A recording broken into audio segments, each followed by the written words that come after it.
ബിഷപ്പുമാർക്ക് എതിരായ അധിക്ഷേപ പരാമർശത്തിൽ PC. ജോർജിനെയും Sean ജോർജിനെയും വിമർശിച്ച് രമേശ് ചെന്നിത്തല. ബി.ജെ.പിക്ക് ഒപ്പം നിന്നില്ലെങ്കിൽ സഭാ മേലധ്യക്ഷന്മാരെയും ദീപിക പത്രത്തെയുമൊക്കെ ഭീഷണിപ്പെടുത്തിക്കളയാം, വരുതിക്ക് കൊണ്ടുവന്നു കളയാം എന്നുള്ള നിലപാട് കേരളം ഒരിക്കലും അംഗീകരിക്കാൻ പോകുന്ന ഒന്നല്ലെന്ന് രമേശ് ചെന്നിത്തല പറഞ്ഞു. ഇത്തരം കാര്യങ്ങൾ ജനാധിപത്യത്തിന് ഗുണം ചെയ്യുന്ന ഒന്നല്ലെന്നും അദ്ദേഹം പറഞ്ഞു. ദീപിക കേരളത്തിലെ ആദ്യത്തെ ദിനപത്രമാണ്. അവർ അവരുടെ സ്വതന്ത്രമായ അഭിപ്രായ പ്രകടനം എപ്പോഴും നടത്താറുള്ള പത്രമാണ്.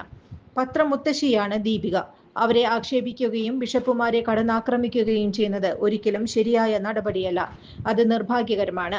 ബി.ജെ.പി. വടക്കേ ഇന്ത്യൻ സംസ്ഥാനങ്ങളിൽ ക്രൈസ്തവർക്ക് നേരെ നടത്തിക്കൊണ്ടിരിക്കുന്ന അതിക്രമങ്ങൾ എല്ലാവർക്കും അറിയാം. ക്രിസ്മസ് കാലത്ത് കേക്ക് കൊണ്ടുകൊടുക്കുകയും അല്ലാത്ത സമയത്ത് ബി.ജെ.പിയും സംഘപരിവാറും ചേർന്ന് ക്രൈസ്തവരെ ആക്രമിക്കുകയും ചെയ്യുന്നത് നിത്യസംഭവങ്ങളാണ്.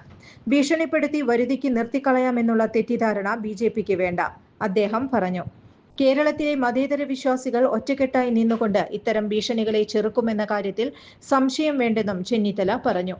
കാഞ്ഞിരപ്പള്ളി രൂപതയും പാലാ രൂപതയും ഒന്നും ആകാശത്ത് നിന്ന് പൊട്ടിവീണതല്ല. അവർക്കൊക്കെ അവരുടെ അഭിപ്രായങ്ങൾ പറയുവാനും അവരുടെ ആ വിശ്വാസികളെ നേർവഴിക്ക് നയിക്കാനുമുള്ള ഉത്തരവാദിത്തമുള്ളവർ തന്നെയാണ്. ബി.ജെ.പി. ഭീഷണി കൊണ്ട് അവരെ വെറുതെ നിർത്തിക്കളയാമെന്നുള്ള തെറ്റിദ്ധാരണ വേണ്ട എന്നാണ് എനിക്ക് പറയാനുള്ളത്. ജനാധിപത്യത്തിൽ എല്ലാവർക്കും അവരുടെ അഭിപ്രായങ്ങൾ പറയാനുള്ള സ്വാതന്ത്ര്യമുണ്ട്. എല്ലാവർക്കും അവരുടെ ഇഷ്ട വോട്ട് ചെയ്യാനുള്ള അധികാരവുമുണ്ട്. അഭിപ്രായങ്ങൾ പറയുകയും വോട്ട് ചെയ്യുകയും ചെയ്യുമ്പോൾ അത് തങ്ങൾക്കെതിരാകുന്നു എന്ന് കണ്ടുകൊണ്ട് അവരെ നിലയ്ക്ക് നിർത്താനുള്ള നീക്കം ഉപേക്ഷിക്കുകയാണ് അവർക്ക് നല്ലത്. ബി.ജെ.പിയുടെ ഉത്തരവാദിത്തപ്പെട്ട സ്ഥാനത്ത് ഇരിക്കുന്ന ആളുകളാണ് ഇങ്ങനെ കാഞ്ഞിരപ്പള്ളി പാലാ രൂപതകളെ ദീപിക പത്രത്തെയും നിശിതമായി വിമർശിച്ചിട്ടുള്ളത്.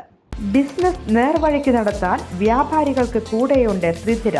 GST നോട്ടീസുകൾക്കുള്ള മറുപടി, registration, return filing, appeal filing, accounting, income tax return filing and project report തുടങ്ങി വ്യാപാരികൾക്ക് വേണ്ട നിർദ്ദേശങ്ങൾ ലഭിക്കാൻ ത്രിധിര അക്കൗണ്ട് വടക്കാഞ്ചേരി. ഫോൺ 9447077369. മറ്റൊരു നമ്പർ 9562467999. കൂടുതൽ വാർത്തകൾക്ക് ഞങ്ങളുടെ ചാനൽ സബ്സ്ക്രൈബ് ചെയ്യുക. ഫേസ്ബുക്ക് ഫോളോ അപ്പ് ചെയ്യുക. വാർത്തകൾ വേഗത്തിലറിയാൻ എനി ടൈം ന്യൂസ്.